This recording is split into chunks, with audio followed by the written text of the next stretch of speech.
Riya sir దగ్గర కల్లూరులో చేశారు sir. నేను 6th to 10th సార్ దగ్గర చదువుకున్నా. Sir student. నేను ఇన్ని సంవత్సరాల తర్వాత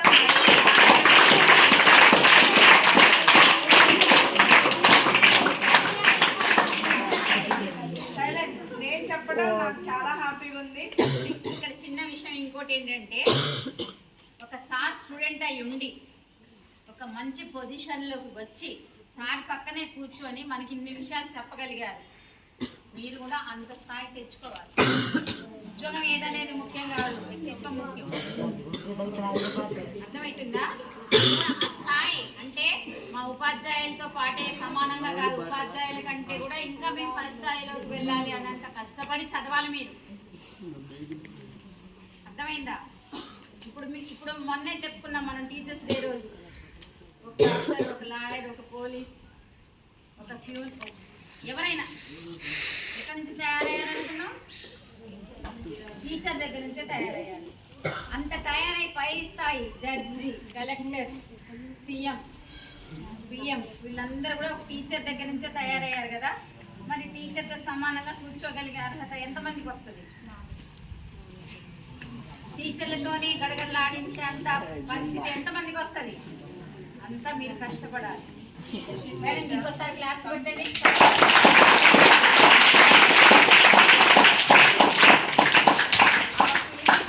ఎంత హ్యాపీగా ఉంటుందంటే, మాకు గ్రూప్ ఉంది. మేము వెళ్ళిన తర్వాత కూడా మేము సారు అప్పటి రోజులన్నీ గుర్తు చేసుకుంటాం.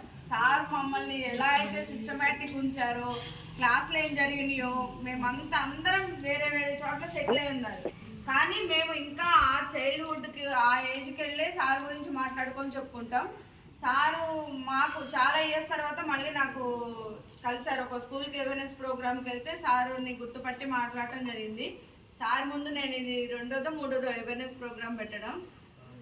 సార్ మీ దగ్గర ఉండి మీరు చాలా మంచిగా చదువుకొని చాలా బాగా చెప్తారు సారు, అర్థమయ్యేటట్టు. చాలా ఓపికస్తులు కూడా మాకు తెలిసినంత వరకు అయితే. సార్ వల్లే సార్ నేను రావడం జరిగింది. అర్థమైందా? మేము అంత దూరం నుంచి వచ్చి మీకు ఎందుకు చెప్తున్నాం? మీకు ఇలాంటివి తెలీదు, తెలుసుకొని ఏదైనా చిన్న మిస్టేక్స్ జరుగుతున్నా అలాంటివి జరగకుండా చూసుకోండి అని తెలియజెప్తున్నాం అంతే. అర్థమైందా? ఎవరిని ఏ ఆడపిల్లనైనా ఏడిపిస్తే సంవత్సరం నుంచి 20 సంవత్సరాల వరకు పనిష్మెంట్ ఉంది. ఇందా చెప్పా కదా, 10 years లో పిల్లలకి 5గురికి శిక్ష పడ్డది అని. మనం చదువుకుంటున్నాం. మనం ఏదైనా తెలుసుకున్న మంచి నలుగురికి చెప్పాలి. టోల్ ఫ్రీ నెంబర్ చెప్పా కదా ఇందాక, ఏమేంటవి? 1930 దేనికి? Very good. 100 ఎమర్జెన్సీ. ఇంకా 1098 వెరీ గుడ్. 181 దేనికి? Women help line. ఈ 4 అన్నది కూడా ఎప్పుడు ఎవరికి ఏ అవసరం ఉన్నా కానీ దాన్ని క్రిటికల్ కండిషన్లో వాడుకోవాలి. ఎట్లా ఉందంటే మనకు కూడా పిల్లల దగ్గర కొంతమంది దగ్గర కంప్లైంట్స్ కూడా వచ్చినాయి. మరి వాళ్ళ పేర్లు వాళ్ళ మేడం వాళ్ళకి ఇద్దామా, పంపిద్దాం అక్కడ భరోసా సెంటర్కి?